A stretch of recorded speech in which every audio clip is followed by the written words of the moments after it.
Before I start, this is just a reminder, Shit's Fucked is based on my own experiences with sobriety, mental health, and trauma. Each person's experiences and recovery is different. I hope you enjoy the podcast, but please note that I am not a medical professional. However, I hope to introduce you to resources and people who may be able to help.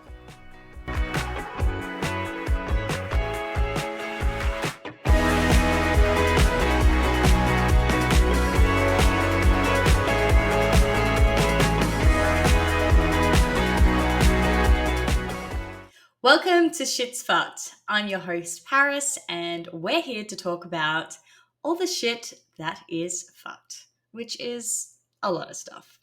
But the main thing that we'd like to talk about here is mental health and addiction. So those who are experiencing challenges in those areas. And the reason that I talk about these things is because I myself am a recovered addict, and I was an alcoholic for 17 years. I was a meth addict for 10 years, and I was also an escort for 3 years. So that also really was a rough time. But now I'm out the other side. I've completely redefined my relationship with alcohol, and I am, oh my gosh, I am like one year and 3 months or something sober from meth. So woohoo! Things are on the right track. Basically, this podcast is a safe space for people who might be experiencing mental health and addiction challenges. And or they both can become intertwined at some point, and just really ensuring that I can push out the resources and tools for people to be able to increase their quality of life. I know a lot of you would know, particularly in Australia, what we're seeing is huge wait lists and not enough support for the demand there is at the moment. So I'm hoping to bridge that gap and provide some resources and places for people to go, and just to ensure people don't feel so alone in it, let's just gather together as a collective. This is a safe space, and let's fucking talk about all this shit that is so fucked and what we can fucking do about it to change it. Now, for today's episode, we have Rachel Shiell coming on from Here to Hear Australia. And so basically what Rachel does is she does a few different things. So she's got like individual mental health and wellness appointments. She does fertility peer support, family and parenting consultations. She also does wellbeing workshops as well. She's in Perth, so she's based in Perth, but a lot of her services are online, in person, whatever's easier. The biggest thing that she focuses on, I guess, is more women that are, or families in particular, that are struggling with either fertility, difficult pregnancies, maybe just having some hardships, being a parent. It's really common that, parents these days are battling with mental health challenges, and it's one of those things to be able to get that extra support around that time can be really difficult. Not being able to get out into the community and go see someone could be quite hard. So Rachel does do home visits and just provides a lot of accessibility in her services for people who may be experiencing these types of challenges. So enjoy, and let me know what you think. Welcome, Rachel Shiell. Thank you so much for joining us today, Rachel. Thank you for having me. It's an absolute pleasure. I'm really excited to get into the nitty-gritties about what you're getting up to, and telling us a little bit about your company, Here to Hear Australia. I'm really, really excited.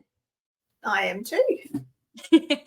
So let's just dive straight on in. I can't stand, the whole fluffing around at the start of episodes, like boring. Let's just dive straight in. So can you share with us a bit about your background and your experience in the mental health sector? Yes, certainly. So my background is lifelong mental health struggles. My experience is obviously experiencing it, but also I studied mental health training, and basically it was through having my children that I needed to learn more about my own mental health. And that then gave me the passion to provide support for other parents. Beautiful. Thank you so much for sharing. So how was, I mean, you just briefly touched on this just now, but how was Here to Hear Australia born? And what was, I guess, the intent? Like, what were you trying to achieve with that? Yeah, so main thing I was trying to achieve was to give to other parents what I wish I had when I had my small babies and I was experiencing postnatal depression and anxiety. So parenting is hard anyway, but add in mental health challenges and it gets a little even more complicated. And then not having any close family support made it even all the more difficult to put in place things to help me. So Here to Hear Australia was created so that I can provide that support to other women, families who are doing it tough by themselves. Yeah, and I totally hear that. I often have friends who, particularly if they've had a really difficult pregnancy, maybe a difficult birth, like a traumatic birth, and Yeah. going through that healing process in itself, and then suddenly being thrown into motherhood and having their life just turned upside down, it can be really, really confronting, and it can be hard to navigate and know where to start. And unfortunately, a lot of people don't know how to support mothers in that space either. So even if No, there is family and friends around, sometimes I don't even know what to do. correct. And so, and a lot of the time our family members and friends, they're all well-meaning and have really positive intentions. But unless they've experienced mental health challenges and parenting at the same time, they don't really know what sort of assistance to provide. Yes, And they absolutely. usually provide what they hear people want out there instead of what's really needed. Yes. And I think there's, we are talking about it a little bit more, but postnatal depression, I think that's a really big one that impacts so many mothers, particularly here in Australia. And I do find that I don't know, would you say there's enough support and enough education and awareness out there for postnatal depression? No, definitely not. The stigma that's attached to it still makes it that people who are suffering don't ask for help because they are scared that they will lose their children. So it's really difficult for women to get the help that they need. And of course the cost factor as well. And then obviously waiting lists, and it's like a big snowstorm. Yeah, absolutely. And I mean, I've had friends as well who've really tried to seek that professional help. But as you said before, the long wait list, or they just don't even have the resources to provide the assistance that they do need, like more frequent assistance, not a check-in every couple of months and we'll see where you're at. You know what I mean? So yeah, it's a big issue. And and particularly, as you said before, mothers who've experienced challenges with their mental health previously, and then that's enhanced during pregnancy, after pregnancy. I know people as well who've their mental health has worsened after pregnancy and after they've given birth, and then it's that's a challenge in itself. It's like, how do I look after myself, and then now I have this potato to look after? It's like, what do I do? Where do I start? And the thing is that your coping strategies aren't necessarily conducive to implementing when there are small people around, like having personal space, for example. Yes, bit hard when there are children on you all the time. But also, like, people, their coping strategies are to exercise, and it's like, how do you exercise if you have a baby who won't sit in a pram?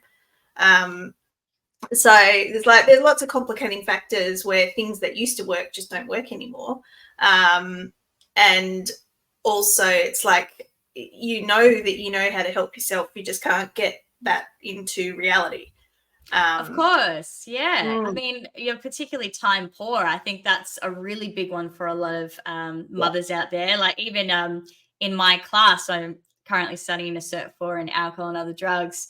And my classmates, I've got a few mothers in there, and we talk a lot about self-care, because obviously we're talking about AOD, and being a worker in that space, you really need to prioritize self-care. So we talk about it quite a bit, and we often have discussions with a lot of the mothers in our class who just say, I don't really have time for myself. Like, I've had to kind of create time on drives to somewhere, and it's still not exactly what I want, but I'm just trying to make the best out of the situation I'm in at the moment and make it adaptable, and make sure that I change those self-care techniques that did once work for the lifestyle I previously had, but now that my lifestyle's changed, I need to upgrade that and shuffle things around a little bit.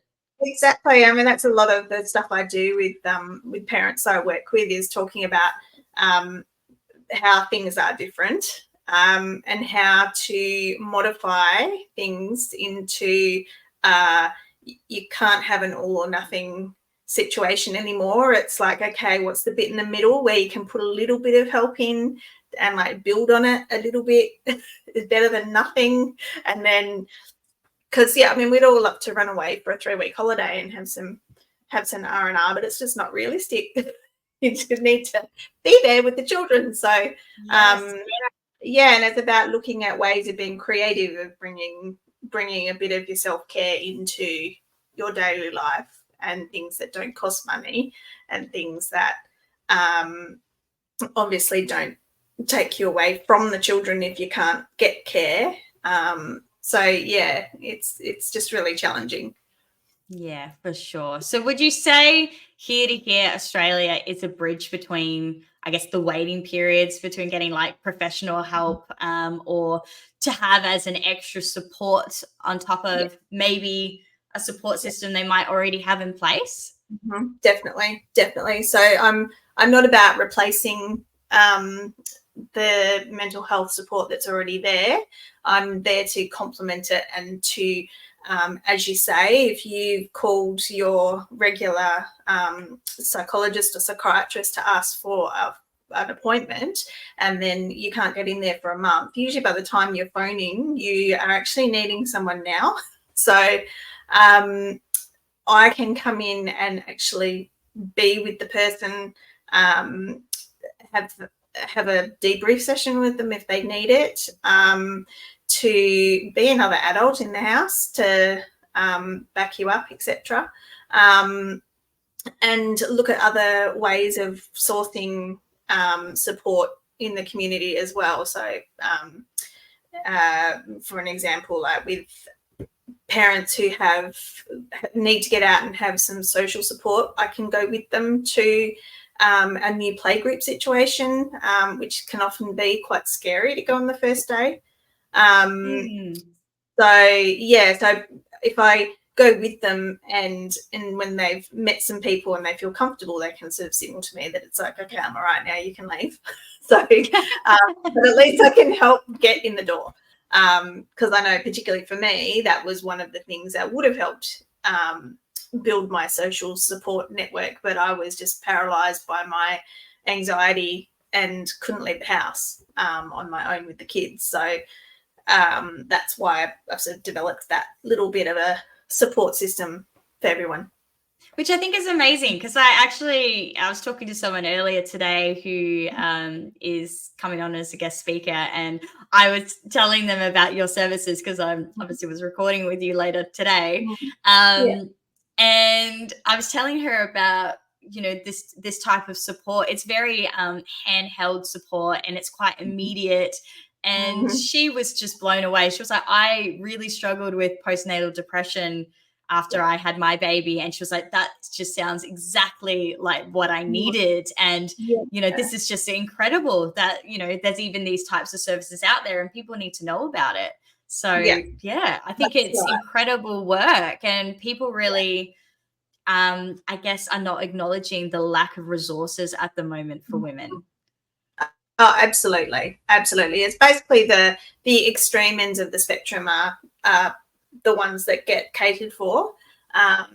So people who are really struggling and are at the extreme end of postnatal depression and psychosis, they obviously have a lot of the hospital support and everything. And then I find it's the middle ground people who sort of brush off how they're feeling, and it's like, oh, I'm not that bad.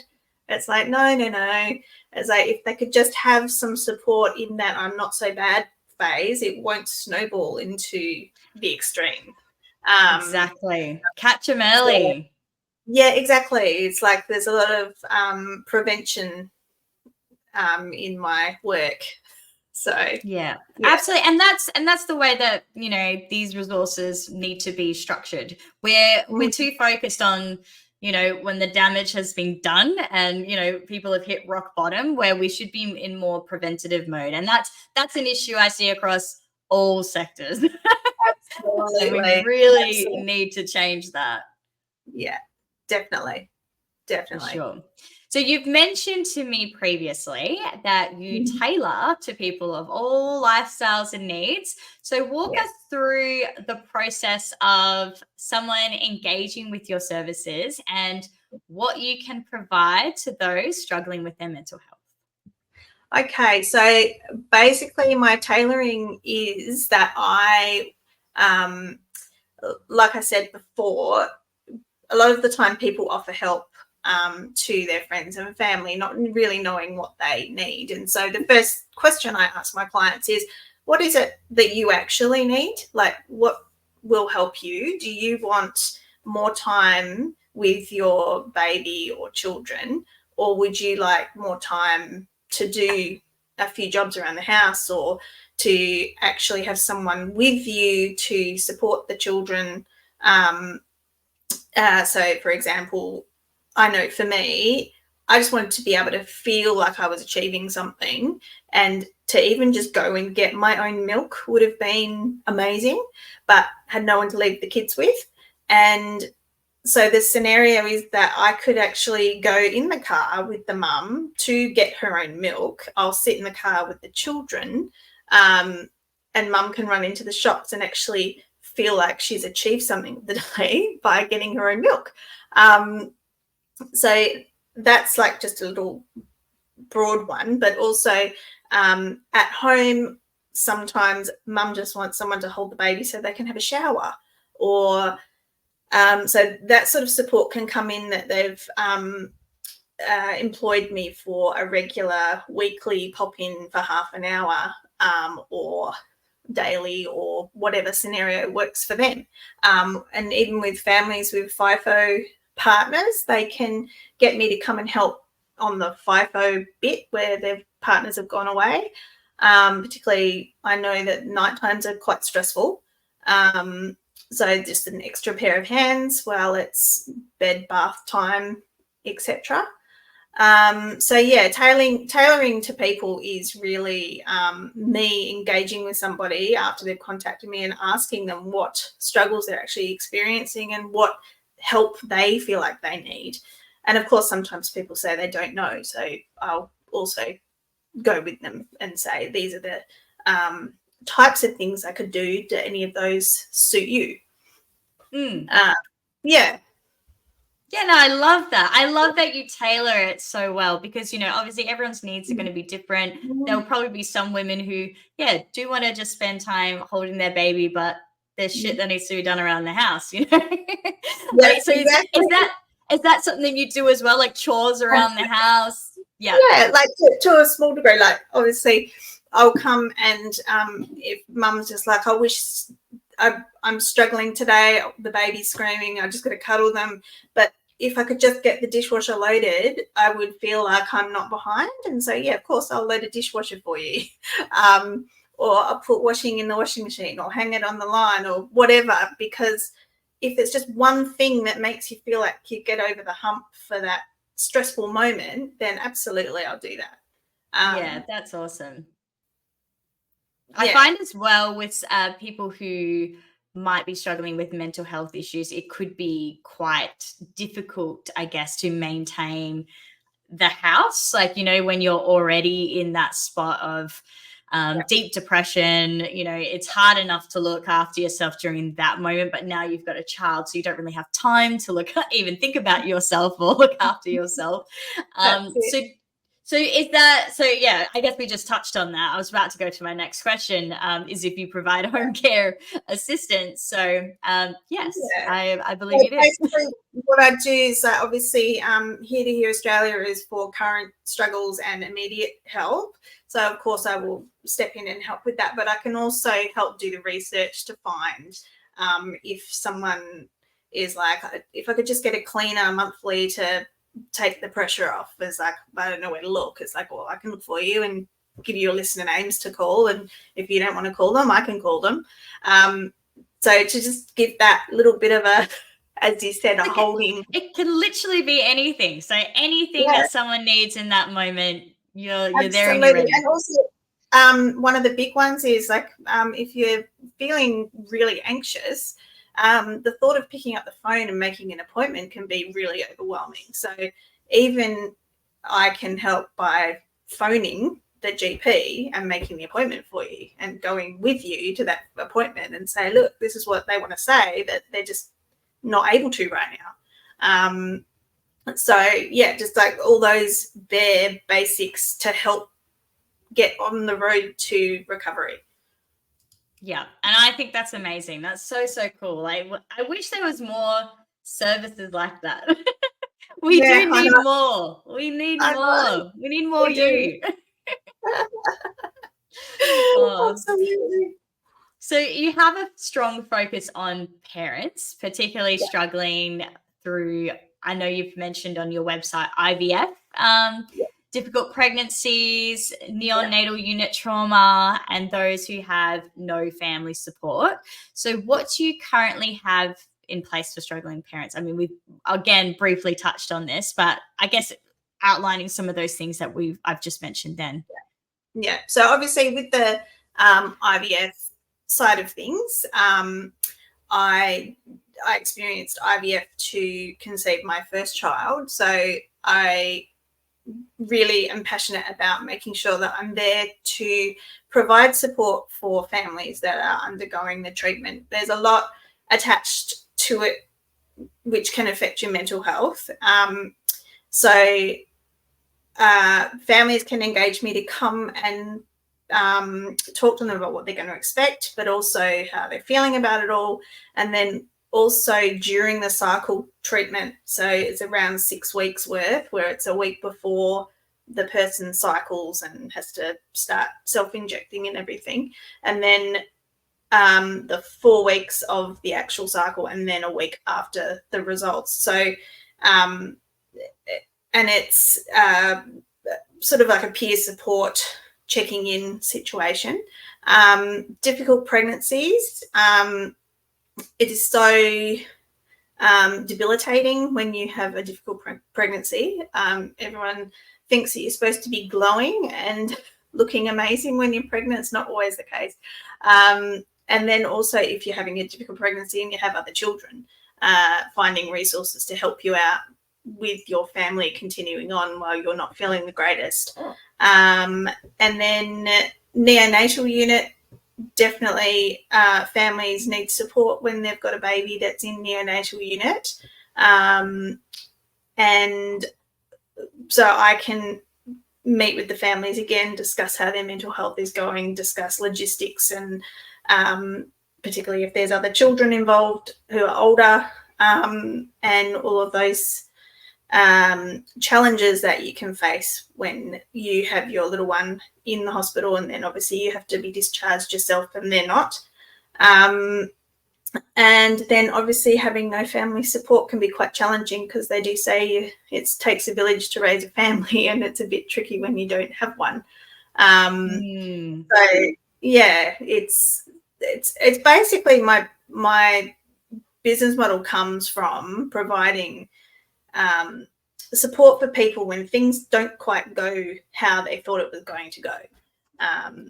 So yeah, it's like if you're trying to conceive and it's not happening, it's really frustrating. And when it goes on long term, it can really impact your mental wellness.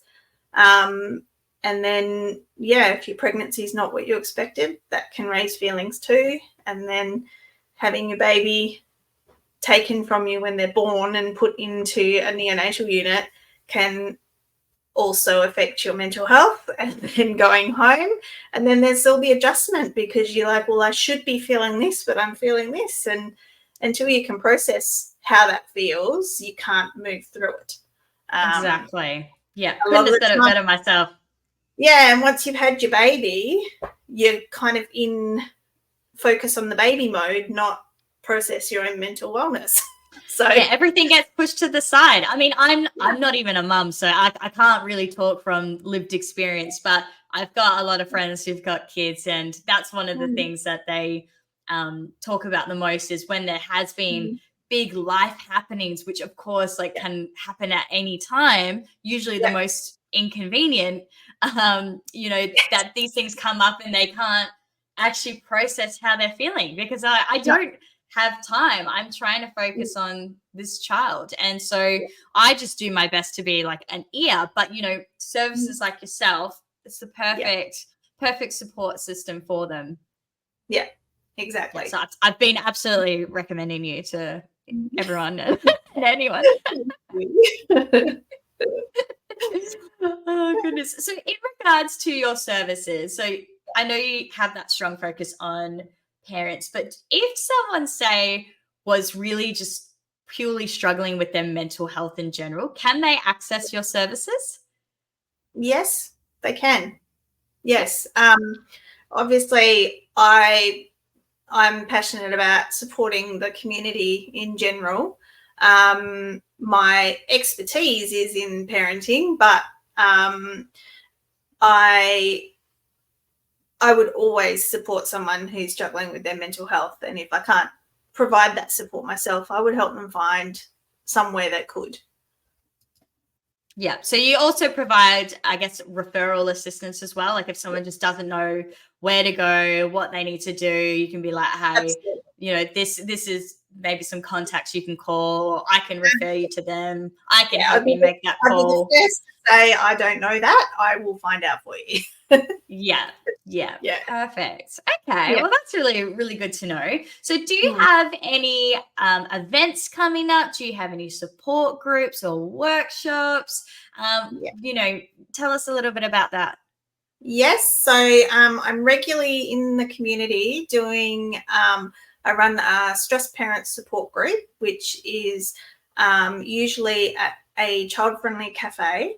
So parents can come together and support each other. And also we discuss ways of having self-care into our lives, etc.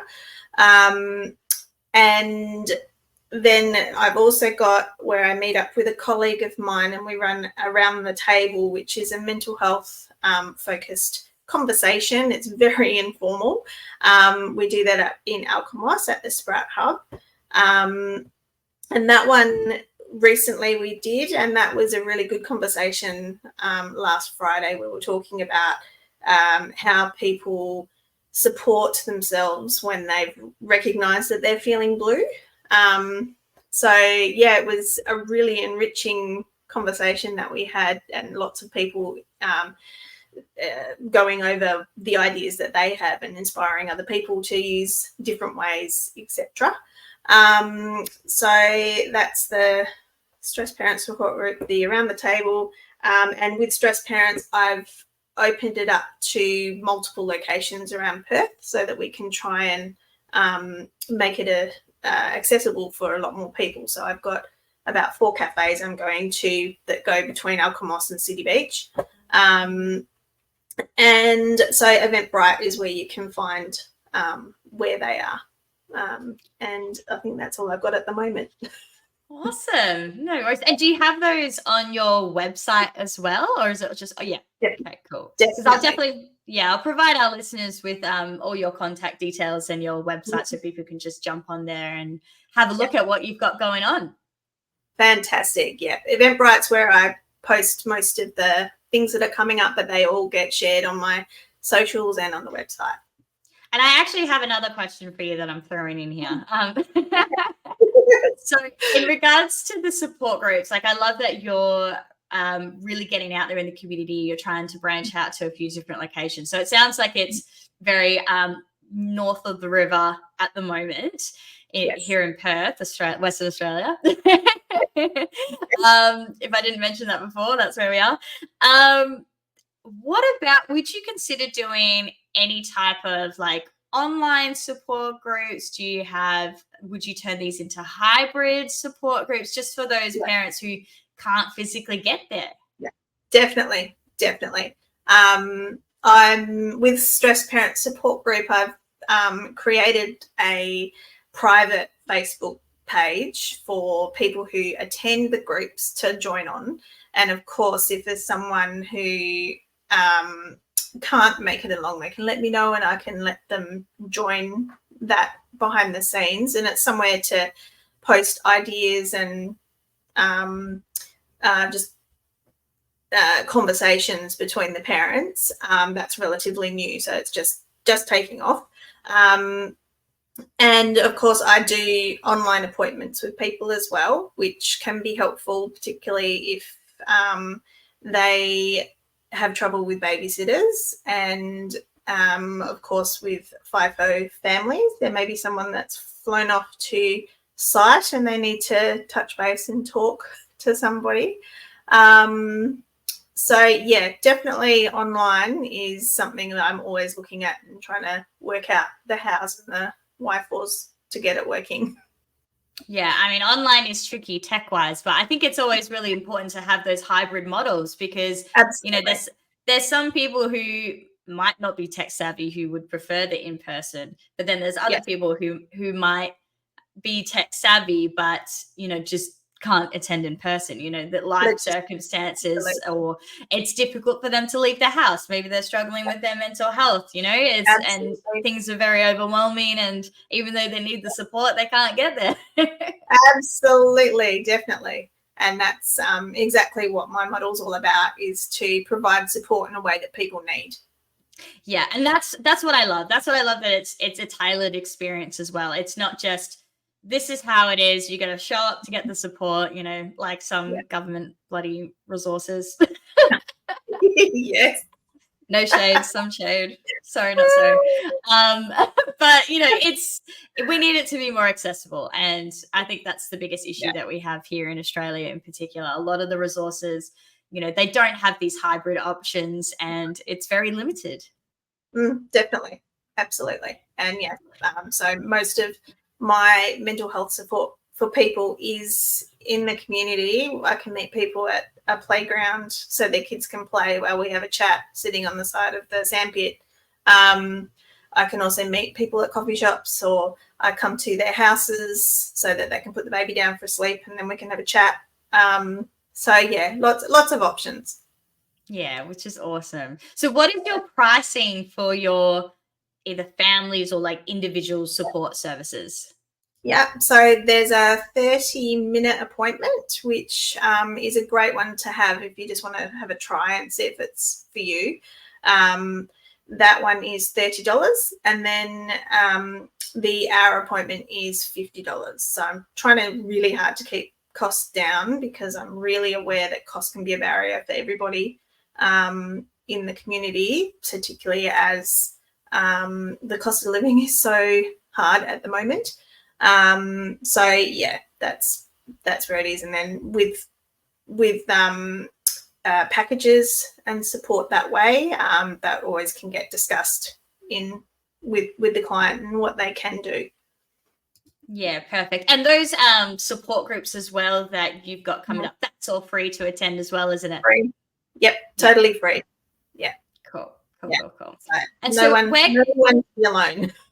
Yes. Oh, perfect. Perfect. So where can people best find information on your services? And if they're interested in getting your support, what's the best way for people to engage? Yep. So the best way to engage with me is I've got multiple options, again, to suit clients and what they do and don't like to do. So I've got Facebook and Instagram where you can sort of check things out. I've got online booking appointment system through Calendly.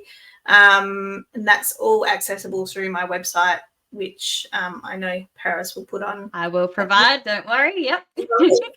So, but also you can phone, you can text, you can email, whichever form is most comfortable for you, because I know that making phone calls can sometimes be a bit of a barrier for people. So text messages are fine, emails are fine. It's like any way that suits, really. Just take the plunge, reach out. Perfect. And for our listeners out there, I will have all of Rachel's details below in the description. So whether you're on Spotify, YouTube, whichever way you're streaming this, that information will all be underneath in the description. So you'll be able to find it there. Excellent. Cool.